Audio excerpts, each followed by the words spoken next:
लेकिन बेटे दर्द उस दिन हुआ था जिस दिन तूने मुझसे ये कहा था अम्मा मैं तुझे छोड़ के जाना चाहता हूँ। उसमें लिखा था मेरे बेटे उतना दर्द तो तेरे बाप के इंतकाल पे भी नहीं हुआ था जितना दर्द तेरी जुदाई से मुझको हुआ था। ए मेरे बेटे बड़ी हसरतें मैंने तेरे साथ पाली थी लेकिन तूने सारी हसरतों को 2 मिनटों में खाक में मिला के रख दिया था। मेरे बेटे तू मुझे छोड़ के चला गया, तेरी नाराजगी की वजह सिर्फ इतनी थी कि मेरी एक आंख नहीं थी और लोग तुझे कानी का बेटा कहते थे। का बेटे आज इस रात से पर्दा हटा रखी हूं, जिस आंख की वजह से तू मुझे छोड़ के गया है आज इस आंख की कहानी भी सुन ले। उसमें लिखा था मेरे बेटे मेरे शहजादे कान खोल के सुन, तेरे बाप का इंतकाल हो चुका था, तू मेरी गोद में आ गया था, मुझे घर के काम भी करने थे, तुझको भी संभालना रहता था। एक दिन मुझे पानी लाना था या कोई काम था, मैं तुझे पालने में बैठा के चली गई।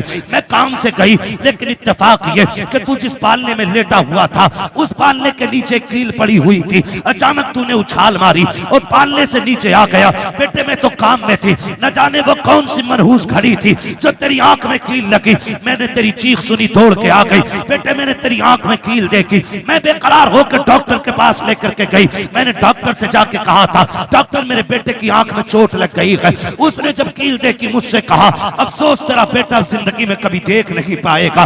उसने कहा बेटे मैं तेरी माँ थी, कैसे गवारा कर पाती, कैसे बर्दाश्त कर पाती। मैंने कहा डॉक्टर जो भी कीमत लगे दी जाएगी, जो भी कहोगे दिया जाएगा, मेरे बेटे की आंख ठीक कर दी जाए। इसलिए कभी बचपना के इसने देखा कि क्या है। डॉक्टर ने कहा था आंख तो हम दे देंगे लेकिन उस आंख के बदले में आंख देनी पड़ेगी। जैसी इतनी बात सुनी है उसने कहा बेवा हूं बेसहारा हूं, कौन है जो आंख देगा। उसने खुद फैसला किया, आके कहने लगी डॉक्टर जल्दी कीजिए मेरी आंख निकाल लीजिए। उसने कहा जवानी है, पूरी जिंदगी को क्यों बर्बाद करना चाहती है, तेरी जिंदगी में अभी भाग बनाना बाकी है, खुशियों की बहारें हैं, अभी जागेगी निकाह करेगी, तू आंख क्यों दे रखी है। उसने कहा मेरा तो जो होना था हो चुका, मैं जिसके लिए सजती सवरती थी वो सजन तो कब्रिस्तान जा चुका है, अब किसी के लिए सजना सवरना नहीं है। मेरी खुशियां मेरे बेटे में है, मेरे अरमान मेरे बेटे के साथ हैं। उसने कहा जल्दी कर मेरी आंख निकाल ले, मेरी आंख मैंने बदले में दी है बेटे, तब जाके तुझे उसके बदले में डॉक्टर ने आंख दी थी। उसने कहा बेटे तू ये पूछता रहा कि मेरी आंख कैसे गई है, सुन ये मैंने आंख लुटाई है तब जाके तूने इसके बदले में रोशनी पाई है। इस आंख की वजह से तू मुझे छोड़ के जा चुका है। बेटे मैं शिकवा नहीं करती, शिकायत नहीं करती, जब कभी याद आ जाए तो हाथ उठा लिया करना, तेरे मुंह से दुआएं निकलेंगी, कब्र में तेरी माँ को ठंडक और सुकून महसूस हो जाया करेगा। नारे तकबीर, नारे रिसालत, मकामे वालिदैन, मकामे वालिदैन, मुफ्ती हम्माद साहिब किबला, नारे तकबीर, नारे रिसालत। जवाब नहीं है। अल्लाह अकबर। उसने कहा मैंने तेरे लिए आंख दे दी। तो मैं ये कहता हूँ खुदा अगर तुम दुबई मुंबई जा रहे हो बीवी लेके, तुम कैसे कह देते हो कि माँ ने हाँ कह दी थी। ना वो तो कह ही देगी, इसलिए कि उसके नजदीक बेटे से ज्यादा कुछ भी प्यारा नहीं है। माँ को बेटे से ज्यादा कुछ भी प्यारा नहीं है। और मैं तो खुल के कहता हूं हम लोग भी शादीशुदा हैं, शुक्र अल्लाह का, ये भी उलमा भी शादीशुदा हैं जो हैं, वो जानते हैं कभी माँ बहू से नफरत नहीं करती। माँ कभी बहू से नफरत, आप कहेंगे जब नहीं करती तो लड़ती किससे, तो एक सीधी सी बात है, वो उन ऐबों से लड़ती है जो उसके अंदर नहीं है। आप कहेंगे वो कौन से ऐब है। मैंने कहा सुन बेटा, जब भी आया लड़के आया या थक के आया, माँ ने भूखा नहीं सोने दिया। और जब ये मजदूरी करके आता है और अपनी औरत गाली दे के उसको भूखा सुला देती है ना, तो फिर माँ गवारा नहीं करती। जब बेटा थक के आता और औरत मुंह बिगाड़ के देख के कहती है आ गई ये तुनार लेके, मेरा शादी का सूट किधर है, फिर वो जो थक के लोगों की गालियां खा के आया है टूट जाता है। शोहर तब बूढ़ा नहीं होता जब 60 ईंटें कमर पे रख के ऊपर चढ़ता है, वो तब बूढ़ा हो जाता है जब 400 रुपए लेके घर में जाता है और अपनी बीवी चेहरा बिगाड़ के बात करती है, वो तब बूढ़ा हो जाता। मैं बहनों से गुजारिश करूंगा, तुम्हें खुदा का वास्ता, तुम्हारा शोहर तुम्हारी दुनिया भी है और तुम्हारी आखिरत भी है। कभी अपने शोहर के साथ सख्त लहजे में बात न करना। जाओ बरेली शरीफ दारुल इफ्ता चला जाओ, चले जाओ, पूरी दुनिया का मरकजी दारुल इफ्ता हमारा बरेली शरीफ, जाके देखो सबसे ज्यादा सवालात आज तलाक के मसले पर होते हैं। हमने 2 साल बैठ करके वहां पे कलम चलाया, सबसे ज्यादा सवालात तलाक के आते हैं। सबसे ज्यादा क्यों क्यों ये तलाक है? और छूटते ही बहू क्या कहती है, अम्मा ने कुछ करा दिया बेटे को। ये जुमला होता है, अम्मा ने कुछ करा दिया बेटे को। अम्मा पढ़ा रही है, मेरी बहन मुझे बता तो सही, ये तेरे जुमले कहां तक सही कहां तक गलत है ये तुझे पता होगा, लेकिन मैं तो इतना जानता हूं, जैसे बेटा 18 साल का हुआ था, माँ ने 4 लोगों में बैठ के कहना शुरू कर दिया था, बेटा जवान हो गया कि चांद सी दुल्हन लेके आनी है, मुझे गुलाब का फूल लेकर के आना है। जो तुझे गुलाब का फूल कहती रही, पूरी जिंदगी चांद चांद कह के आवाज देती रही, आज वो तुझसे नफरत क्यों कर रही है? नहीं से तुझसे नफरत नहीं है। जब शाम को बेटा आके भूखा सोता है, ये माँ को गवारा नहीं होता है। जब सुबह को उठ के बेटा भूखा जाता है, ये माँ को गवारा नहीं होता है। अगर ये चाहती हो तुम्हारा घर जन्नत की तरह रहे, खुदा की कसम तुम अपने अंदर माँ वाली आदतें पैदा कर लो। माँ तो वो चीज होती है, तू उसके बेटे की खिदमत कर, माँ तुझे अपने मुंह का निकाल के खिलाना शुरू कर डाले। क्या बात है, बेशक। लेकिन गलती है, आया शोर थक के कह रही मैं ना लूंगी 400 वाला जोड़ा, मैं वही थे जुनैद हफीज जी की बहू ने पहना। और भाई जुनैद हफीज जी का अपना मसला है, मेरा अपना मसला है, इनका अपना मामला है, होड़ किसकी? मैं तो खुल के कहता हूँ मेरी बहन कनीज़े फातिमा ज़हरा बन, अगर तेरे शौहर की हैसियत नहीं नई जोड़ा पहनाने की, पुराने पे पैबंद लगा के मर। कसम खा के कहता हूँ कनीज़े फातिमा ज़हरा बन के मर जा, आखिरी तख्ता लगने से पहले ज़हरा के बाबा तेरी कब्र में तशरीफ ले आए। वाह वाह, क्या बात है। आज जरूरत है घर बेहतर किए जाए, घर बेहतर किए जाए। आज घर घर की कहानी झगड़े, घर घर की कहानी, किसी को अम्मा बोझ लगती है, किसी को अब्बा बोझ लगता है, किसी को माँ की रोटी हजम नहीं होती, तो किसी को बाप के 2 लुक़मे भारी लगते। मुझे एक बात याद आ रही है, मैंने एक जुमला बोला था, जैसी करनी, खत्म कर लूं तकरीर तो फिर बोले ना जैसी करनी। मुझे मालूम है मेरे जुमले सख्त होते हैं, क्योंकि मैं फ्री में जन्नत नहीं बांटता। मुझे पता है जन्नत कितनी मुश्किल है, जन्नत इतनी मुश्किल है। मेरे इमाम ने कहा था पार जाना है नहीं मिलती नाव, जोर पर धार है क्या होना है, छुप के लोगों से किए जिसके गुनाह वो खबरदार है क्या होना है। मुझे पता है जन्नत कितनी मुश्किल है, इसलिए खुदारा जज्बात से निकल के अब हमें अमल के मैदान में आना पड़ेगा, अमल के मैदान में आना पड़ेगा। अल्लामा रूमी ने मसनवी शरीफ में एक बात तहरीर फरमाई, बड़ी अजीब बात है, तवज्जो है, कहते हैं जरा या रसूल अल्लाह, या रसूल अल्लाह। हाँ, बस 10 मिनट में इंशाल्लाह बात पूरी करने लगा हूँ। हाँ, 1 घंटा होने वाला है, 4 मिनट बाद 1 घंटा पूरा है।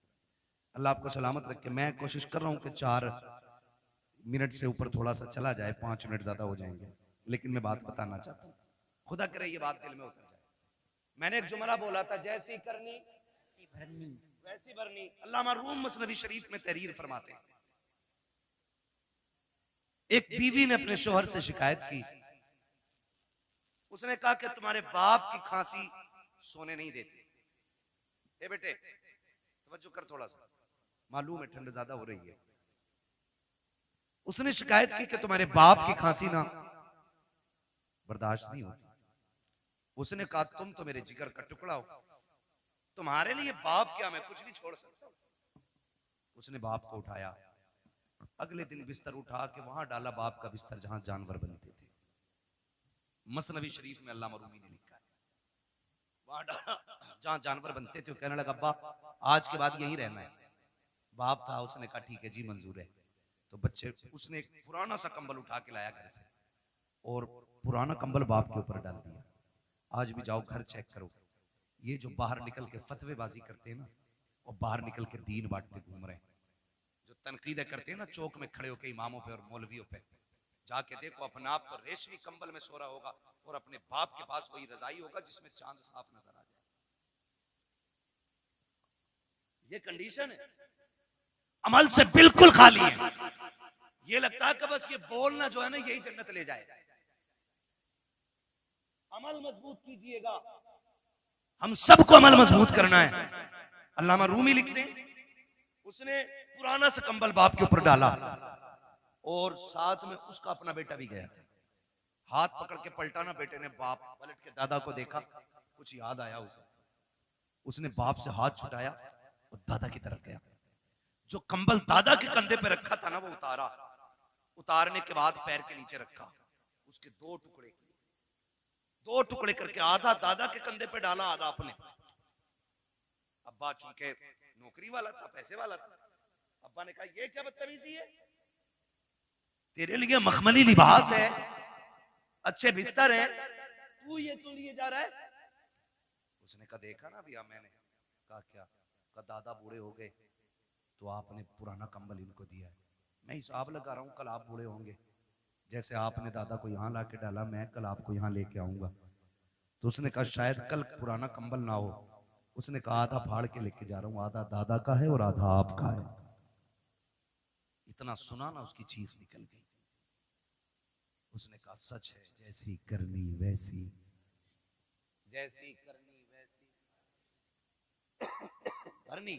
आपसे मेरी गुजारिश है, माँ बाप है ना तो उनको राजी कर लो, ये सबसे बड़ी दौलत है।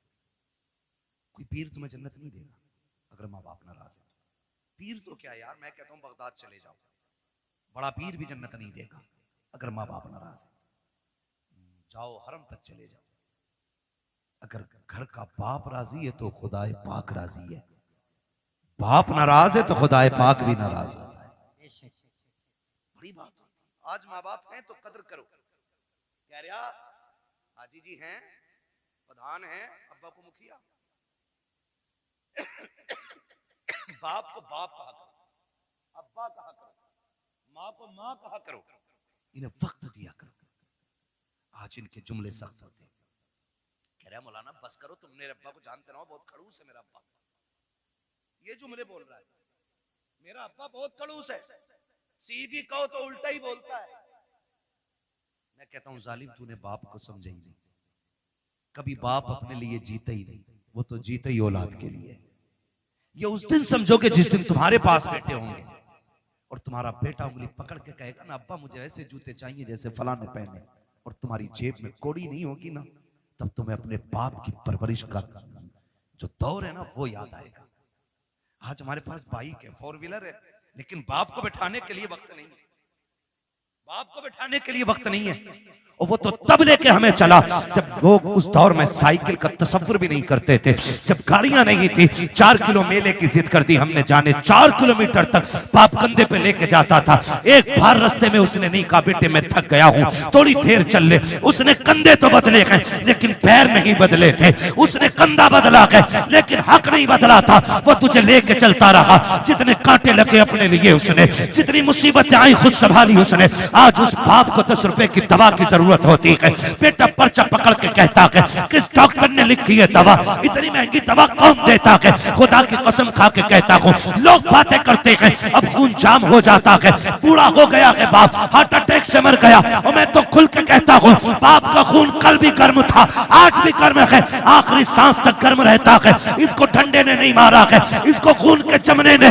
ब्लड प्रेशर ने नहीं मारा, इसको औलाद की तानों ने मार दिया है। जब कहेंगे कैसे तो सुन प्यारे, आज सर्दी का मौसम आ गया है, खांसी उखड़ के आएगी। जो खांसी बाप को पिछले साल हुई थी वो इस साल भी होगी। वो डरते डरते तकिए के नीचे से गिलाफ में से एक कागज का टुकड़ा निकालता है जो 1 साल से रखा हुआ है, और वो खांसी के सिरप का रेपर होता है। वो सोचता है, कभी ख्याल करता है इससे दवा मंगाऊं के ना मंगाऊं, लेकिन खांसी परेशान करती है। फिर ख्याल आता मंगाऊं के ना मंगाऊं, फिर दिल पे पत्थर रख के वो निकालता है कागज और देता बेटे को। जब बेटा कागज देखता है और उसको मोड़ के कहता तुम्हारे खर्चे उठाओ या औलाद के खर्चे उठाओ, जब इतना सुनता है तब बाप को अपनी परवरिश पे एहसास होता है। वो फिर कहता मालिक ये बेटा ना होता तो क्या हो जाता, ये मर क्यों नहीं गया था, क्या इस दिन के लिए जवान किया था मैंने, इसके लिए एक एक पल मर के गुजारा है। एक दिन डॉक्टर ने कह दिया था इसके दिल में सुराख है, बच नहीं पाएगा। मैंने दुनिया का एक एक हॉस्पिटल चेक कर लिया, जगह जगह पे लोगों से दवाइयों की भीख मांगी, संपत्ति में आग लगा दी, जायदाद जला डाली ताकि बेटे को जिंदगी मिल सके। आखिर में जब डॉक्टरों ने ना कह दिया तो इसी बाप ने अपने दिल का नजराना दिया और कहा था डॉक्टर हो सके मेरा दिल ले ले लेकिन मेरे बेटे की जिंदगी बचा ले। खुदा का करना ऐसा हुआ, बाप का ये 2 जुमले बेटे की जिंदगी के काम आ गए, बेटा बच गया। आज जब बाप दवा की बात करता है बेटे उल्टी जेब करके दिखा देते हैं। खुदा के वास्ते तुम्हें समझाया क्यों न कि पीर ने, तुम्हें बताया क्यों न कि तुम्हारे खानदान वालों ने कि जन्नत पीर के कदमों में रखी, जन्नत माँ के कदमों में है। तुम्हें बताया क्यों नहीं गया है कि अगर बत्ती मज़ारों पे लगाने से अल्लाह उतना राजी नहीं होता है जितना बाप के पैर दबाने से राजी होता है। जाओ, आज भी गारंटी है, बरकत ना हो अपनी दौलत का हिस्सा बाप पे लुटाया करो, खुदा उसके सदके में तेरी 7 पुश्तों के रिस्क का इंतजाम फरमा दे। क्या बात है, वाह वाह। हाँ, मौज आ रही है, मौज। पीर साहब आ गया, मुरीद नशेड़ी था, जुआरी था, 500 दे दिया, उन्होंने सर्टिफिकेट दे दिया, ये जन्नती है। हाँ, जब उनने कही जन्नती है तो सुबह को मुरीद उठ के कह रहा, हजूर रात मैंने ना आपको जन्नत में देखा था। तो वो फूल के कह रहे हैं, अच्छा अल्लाह का करम है, लगे तो मुझे भी ऐसे ही। मर के देख बेटे, वो लठिया चलेगी कि सारा लगना बंद हो जाएगा। एक पीर साहब मर गए तो मुरीदों ने सुराख खोल दिया, कब्र में सुराख। क्यों खोला भाई? कहते इससे हजूर की कब्र से बरकतें निकलेंगी। हजूर ही कहते इसलिए। 3 दिन बाद इतनी बदबू फैली कि मोहल्ला पूरा खाली। अल्लाह के राज अल्लाह ही जानता है। जब उसने कह दिया बंद करो तो बंद करो, उसके राज वही जानता है। इसलिए मेरे भाई, माँ बाप औलाद के लिए दुआओं का सबसे बड़ा किबला होते हैं। जब दुआएं कबूल ना होती हो, कभी आंचल में बैठ, कभी जूतियों में बैठ। मैं कसम खा के कहता हूँ, ये जानते हैं, उलमा जानते हैं, सफर करने वाली कौम जानती है। वो अलग बात है कि मैं वो मजलूम आदमी हूँ कि मेरा नंबर ही ना लोग लास्ट में देते हैं। कभी 3 बजे तक ताजिया बना दिया जाता है मेरा, कभी 4 बजे तक बना दिया जाता है ना। फिर शुक्र अल्लाह का, फिर लोग भी सामने वाले अच्छे मिलते हैं। वो मेरा मिजाज ये है कि 10,000 का मजमा ना हो, 4 हो, मगर मुस्तफ़ा के वफादार होने चाहिए। बेशक मैं जानता हूँ इतनी रात तक कोई लंगर के लिए तो नहीं बैठा होगा ना मेरे, इतनी रात तक कोई बिरयानी के लिए तो नहीं बैठा होगा।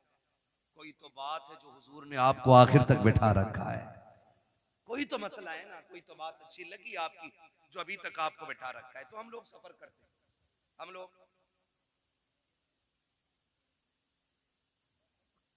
क्या बात है, हम लोग सफर करते हैं, थके हारे रहते हैं। मैं कसम खा के कहता हूँ, अल्लाह ने बड़े से बड़े अच्छे कमरे भी दिखा दिए, बड़ी से बड़ी गाड़ियां भी दिखा दी। और ये हमारा कमाल नहीं है, ये हुजूर के जिक्र का कमाल है। वरना हमारी औकात तो साइकिल भर की नहीं थी। ये तेरा करम है आका के बना लिया है अपना, कहां मुझसे ये कमीना, कहां सिलसिला तुम्हारा, है ना। बस लोग अगर कहें कि भाई क्या है, भाई क्या है, क्या है, कितना बड़ा है, कितना पैसा है, तो सुनो जी, सिर्फ एक ही तारुफ है, तेरे टुकड़ों पे पले गैर की ठोकर पे न डाल, झिड़कियां खाएं कहां छोड़ के सदका तेरा। तो अल्लाह के करम से बड़ी बड़ी गाड़ियां भी देखी, बड़े बड़े होटलों में रुके, बड़े बड़े अच्छे बिस्तर मिले। मगर अल्लाह की इज्जत की कसम खा के कहता हूँ, जो दिल माँ के कदमों में बैठ के लगता है ना, वो किसी भी 5 स्टार होटल के VIP गद्दे पे नहीं लगता है। इसलिए कि आप ना जब दुनिया से पलट के आओ, देखो नारे लगते हैं, कोई कहता अल्लामा आया है, कोई कहता फहामा आया है ना। एक नारा लगता है, देखो देखो कौन आया, तो लोग कहते शेर आया, शेर आया, कभी आदमी से जानवर बना दिया। ये चीजें अच्छी नहीं आती। हम शेर वेर नहीं, हमें तो सिर्फ हुजूर का गुलाम कहो, इससे अच्छा कोई नारा हमारे लिए नहीं है ना। सिर्फ उनके नौकर कहलाएं, इससे बड़ी कोई हमारे लिए इज्जत की बात ही नहीं हो सकती, इससे बड़ी कोई इज्जत की बात नहीं है। वो तो बड़े बड़े नारे लगते हैं, बड़े बड़े नाम लेते हैं लोग, लेकिन जब माँ के कदमों में जाके बैठो ना, वही बचपन पलट के आता है। और फिर दुनिया के झवेलों से निकल के जब माँ के कदमों में बैठो, जाओ सर में दर्द हो, कितना भी दर्द हो यार, दवाओं से न रुकता हो। कसम खा के कहता हूँ, माँ के पैरों में बैठ, उसे चारपाई पे बैठा, गोद में सर रख के माँ थोड़ी देर सर में तेल डाल दे, वो तेल के बहाने से हाथ डालती है, खुदा हाथ के बहाने से रहमतें उतार देता है। सुभान अल्लाह, सुभान। लेकिन अब किधर गई ये बरकतें, किधर गई ये बरकतें। 6 घंटे बीवी से सर में मालिश करा लेगा, 2 मिनट माँ के कदमों में नहीं बैठेगा। बैठा करो, कसम खा के कहता हूँ, मैं खुल के बात कर रहा हूँ, अल्लाह करे ये बात आपकी समझ में आ जाए। ये वो अनमोल तोहफे मेरे भाई, अगर चले गए तो दोबारा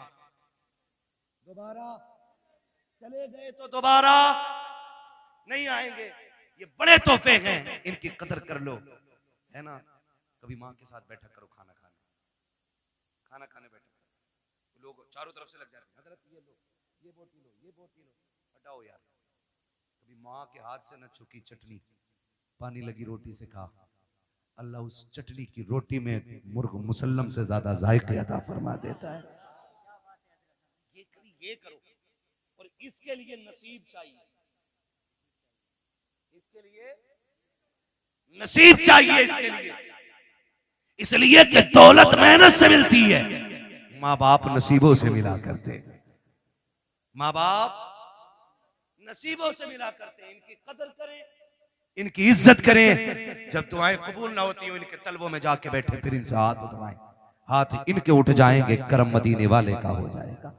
फरमाया गया वक़ज़ा रब्बुका अल्ला ताबुदू इल्ला इय्याहु व बिल वालिदैनि इहसाना, तुम्हारे रब ने फैसला फरमा दिया कि तुम्हें इबादत सिर्फ अल्लाह की करनी है, और इबादत के बाद जो सबसे पहला काम करना है वो माँ बाप के साथ हुस्न सलूक है।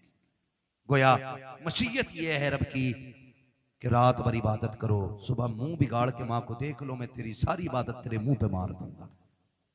ईशा पढ़ के सो जा, उठ फजर के लिए मुस्कुरा के माँ को देख, फजर पढ़, या फजर पढ़ के माँ को देख, वो कहता मैं रब हूं, कलम मेरा है, हाकिम मैं, लिखने वाला मैं, तू सो के उठेगा मैं तेरी पूरी रात इबादत में लिख डालूंगा।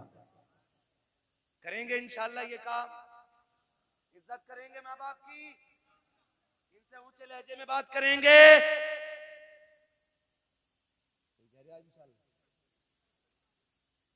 इंशाल्लाह नहीं करेंगे, माँ बाप से ऊंचे लहजे में बात करेंगे। ठंडी आ गई है, खुद फटे कंबल में लेटना, माँ बाप को नया देना, कहना बद दुखों के दिन गए अब सुखों के दिन आ गए, अब बेटा जवान हो गया है, अब भी मेरा बाप फटा कंबल ओढ़े, मैं जवान हूं, मेरी जिस्म में ताकत है सर्दी बर्दाश्त करने की, मैं बैठूंगा ना। माँ बाप बड़े अच्छे लोग, बड़े अच्छे होते हैं, वो कभी किसी से कहते नहीं बेटा सुलूक क्या कर रहा है, कभी नहीं कहते। उनसे पूछो रोटी दे रहा, हाँ मेरा लड़का 3 टाइम रोटी देता है, घर में इज्जत है, बोले हाँ बहुत इज्जत है। लेकिन हकीकत क्या होती है? हकीकत ये होती है कि उसके लिए जिस छत को उसने पूरी जिंदगी मेहनत करके बनाया था ना, आज उसके नीचे बैठने के लिए बाप के पास 2 घंटे नहीं। आप कहेंगे कौन वो बाप है, तो लो मैं निशानी और इशारा देख के जा रहा हूँ, जो आग बुझने के बाद भी बूढ़ा राख पे बैठा मिले ना, समझ लेना इसके बेटे इसकी इज्जत नहीं करते। जाओ सर्दी के मौसम में अगर आग बुझने के बाद, जहां लोग तापते हैं कई बार आग जला के, अगर बुझ जाए आग राख और वहां भी कोई बैठा मिल जाए, समझ लेना इसके बेटे इसकी इज्जत नहीं करते। खुदा के वास्ते मैं कहता हूं, खुदा की कसम, बाप को राहत दो, तुम्हारी कब्र पे कोई फातिहा पढ़े ना पढ़े, बाप के सदक़े में अल्लाह तुम्हारी जिंदगी को भी राहत देगा और कब्र में भी आपको राहत अता फरमाएगा। वक़ज़ा रब्बुका अल्ला ताबुदू इल्ला इय्याहु, तुम्हारे रब ने फैसला फरमा दिया कि इबादत सिर्फ अल्लाह की करनी है और फरमाबरदारी माँ बाप की करनी है। माँ बाप की फरमाबरदारी के बगैर वो इबादत भी कबूल है, कबूल है नहीं करता है तो अब इंशाअल्लाह करेंगे, माँ बाप की फरमाबरदारी करेंगे, इनके साथ रहेंगे, इनके साथ वक्त गुजारेंगे। हाँ सुनो एक टिप्स दे जाऊं, औरतों को मत बताना, ये मैंने कहा था, अगर औरत माँ बाप से सुन नहीं, जरूरी है कि बीवी जरूरी नहीं, अम्मा भी तो हो सकती है, बहन भी तो हो सकती है, मगर सुनो बीवी वालों को बता रहा हूं, बीवी वाली अगर किसी की बीवी ये कहे माँ बाप छोड़ दो, तो पहले समझाना, उससे कहना तेरी जन्नत मेरे कदमों में, मेरी जन्नत मेरी माँ के कदमों में, अब तुझे अपनी जन्नत चाहिए कि नहीं चाहिए, तो फिर मेरी जन्नत मेरे पास रहने दे, और फिर भी ना माने ना परेशान करे तो बीवी छोड़ दो, माँ बाप ना छोड़ो। बीवियां 1000 मिलती हैं, माँ बाप एक बार मिलते हैं, माँ बाप एक बार मिलते, वाह वाह, एक बार मिलते हैं, माँ बाप नहीं छोड़ो, उनकी खिदमत करनी। अल्लाह हमारी नस्लों में बरकत अता फरमाए। बस जो फरमाइश हो गई थी, बहनों से कहूंगा ये आई बैठी हैं, कई बार ऐसा होता है बूढ़ा ससुर पोते को गोद में ले लेता है ना, आजकल तो जेंटलमैन है ना, बहुत पढ़े लिखे लोग हो गए सब, ऐसे पकड़ के खींचती है, उठ यहां से, देखता नहीं इसे सांस का मर्ज है, इसके मुंह में थूक आता है, इसकी आंखें गंदी रहती हैं, यही वजह है कि हम पढ़ाने के बाद भी अपनी औलाद को इंसान नहीं बना पाए। गलत नहीं कह रहा हूं, जिन लोगों को किताबें ना मिली, बूढ़ों का दामन मिल गया, वो आज भी इंसान है, और जिन्हें किताबें मिली, बुजुर्गों का दामन न मिल सका, वो पढ़ लिख कर भी जानवर से ज्यादा बदतर है। इसलिए कि इल्म किताबों से मिलता है लेकिन तजर्बा बुजुर्गों की बैठक से मिला करता है। बेशक, वाह वाह, क्या बात है, हक गोद बात से है। खींच लाती है, गोद से। मजाल है जिसमें दादा ने खाना खाया उसमें पोते को खाना दे दिया जाए। ऐसे उठा के पलट बुड्ढे के आगे की नल के आगे फेंकी जाती है जैसे कुत्ता मुंह डाल के गया हो। किस इंसानियत की बात करते हो आप? किसे तरक्की कहते हो? वो अंधेरा की भला था कि कदम राह पे थे, रोशनी लाई है मंजिल से बहुत दूर हमें। पहले घर कच्चे थे लेकिन रिश्ते पक्के थे, आज घर पक्के हो गए रिश्ते कच्चे हो गए। ये वजह है सगा बाप जिस प्याले में सालन खा ले, जिस प्लेट में खाना खा ले, बेटा उसमें खाना खाने तैयार नहीं। अब्बा के आगे का गिलास बेटा धो के पानी पीता है, मौत नहीं आ जाती? कह रहा नहीं, इससे बीमारी फैलेगी। मेरे नबी ने फरमाया सूरुल मोमिन शिफाउन, और जालिम मोमिन के जूते में शिफा होती है। उससे किसने कह दिया कि इसमें बीमारी है? आज बाप के जूते बर्तन में बेटे पानी नहीं पीते। मुझे बताओ, दौर बहुत करीब है। हमने सन 2000 के बाद का जो दौर हमने देखा है ना, इससे पहले कभी ऐसा दौर नहीं आया। इससे पहले कभी ऐसा दौर नहीं आया। आज कंडीशन ये है कि 25% लोग कैंसर के मरीज हैं। हाँ, 25% कैंसर, 99% शुगर घुसती जा रही है। गलत नहीं कह रहा हूं। जानते हो क्यों? क्योंकि हमने अपनों का झूठा खाना छोड़ दिया। आज तो 4 भाई एक दस्तरखान पे बैठे होते तो 4 अलग अलग प्लेटें लगती हैं। अगर 10 लोगों की बंदा दावत कर देना, मैं तो देखता हूं मौलवियों को भी खिलाते हैं ना खाना, तो डिस्पोजल में यूज एंड थ्रो, कागज की प्लेट। तुझे क्या पता घर के बर्तन की बरकत क्या है? जो कौम अपनी दीन के रहबर को प्लास्टिक के गिलास में पानी पिलाए, वो खाक तरक्की करेगी? जाओ, गारंटी है मेरी। ले आओ बड़े से बड़े फलसफी से टेबलेट जाकर के, बड़े से बड़े अरस्तु से दवा लेके आ। खुदा की कसम, जब दवाएं काम छोड़ जाती हैं तब छक मार के तुम्हें दुआओं के लिए जाना पड़ता है। क्या बात है। इसलिए कि जो काम दवाएं नहीं करती हैं वो काम दुआएं किया करती हैं। लेकिन आज हुआ क्या? कंडीशन देखो, सगे भाई भी बैठे ना, प्लेटें अलग अलग, गिलास अलग अलग है। एक गिलास रखो तो हमारी कौम उसको समझती है कि ये जिहालत है कि 4 लोगों के बीच एक गिलास। जानते हो, जब मोहम्मद बिन कासिम पहली मर्तबा इस मुल्क में आया, कोई एक्टर नहीं था, कोई डिजाइनर नहीं था, हुजूर के दीन का सिपाही था, हीरो था इस्लाम का।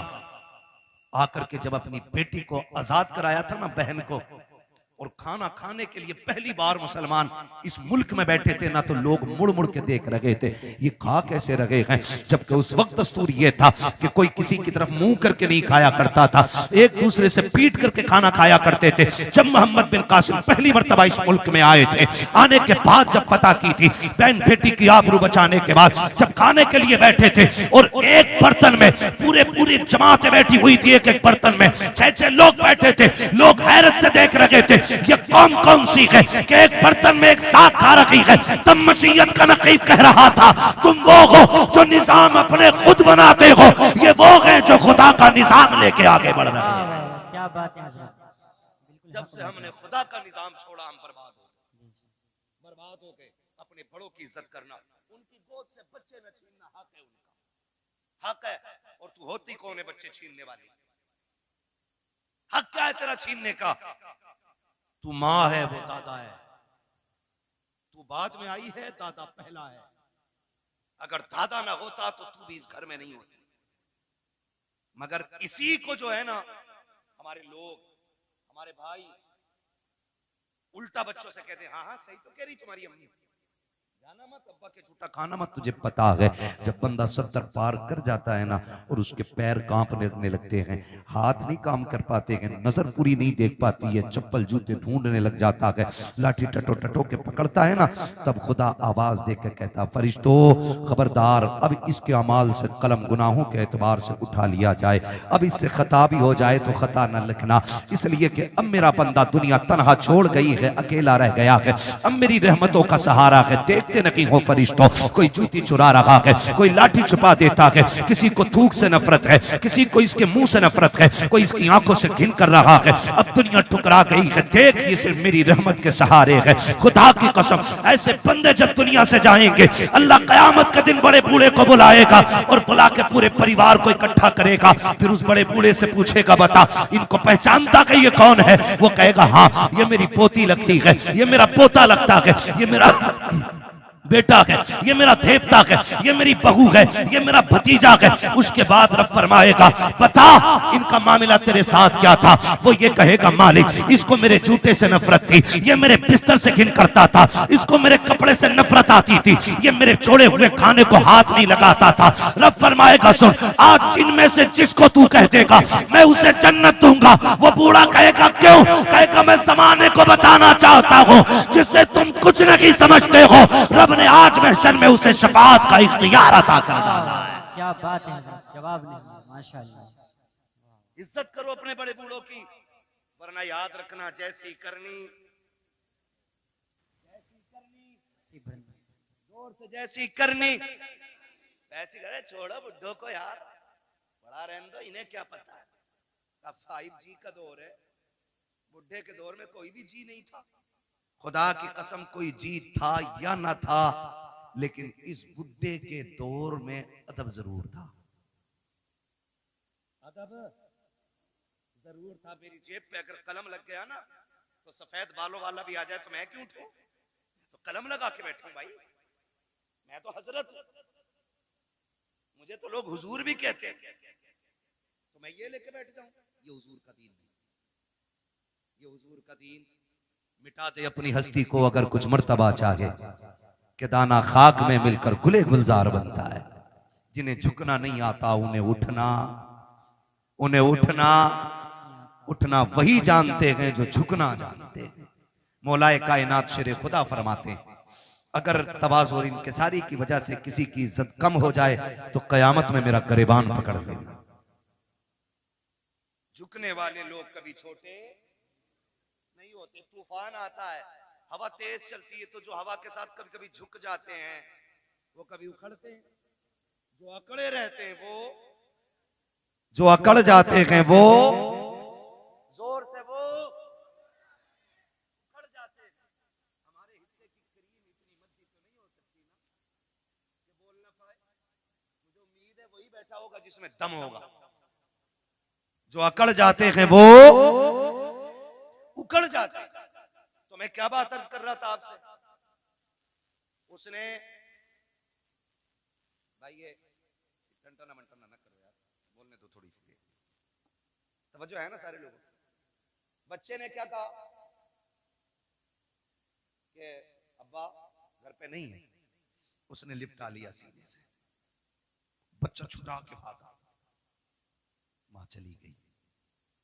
मां कुछ दिन की मेहमान थी, जब बीमार हुई तबीयत खराब होने लगी ना, उसने कलम लिया, एक तहरीर लिखी, तय की, पड़ोसन को बुलाया, कहा मेरा इंतकाल हो जाए ना, वो जो सेठ साहब रहते हैं ना फलां गली में, उनका मकान है, मेरे इंतकाल के बाद ये मेरा कागज उन तक पहुंचा देना, लेकिन याद रखना इसे खोल के ना देखना, ये मेरी अमानत है, इसे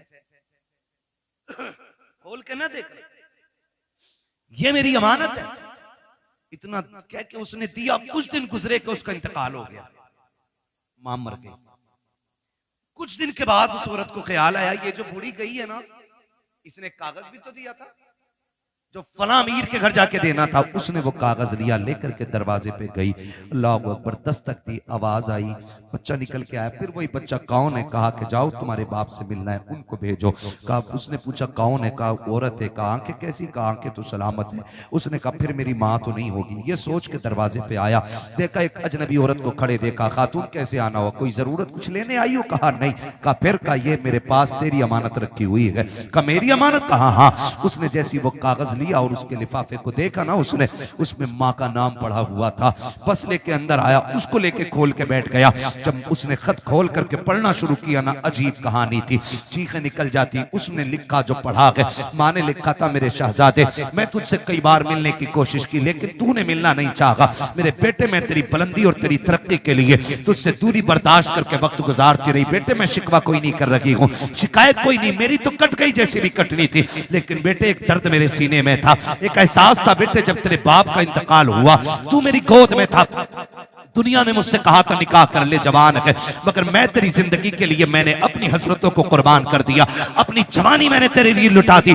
मैंने तेरे होते हुए किसी से निकाह को गवारा नहीं किया। मैं ये सोचती रही शायद कोई और आएगा, मेरे बेटे को इज्जत नहीं दे पाएगा। मैं तेरी इज्जत की खातिर बेटे जवानी कुर्बान कर चुकी, मेरी जिंदगी लग गई तेरे नाम।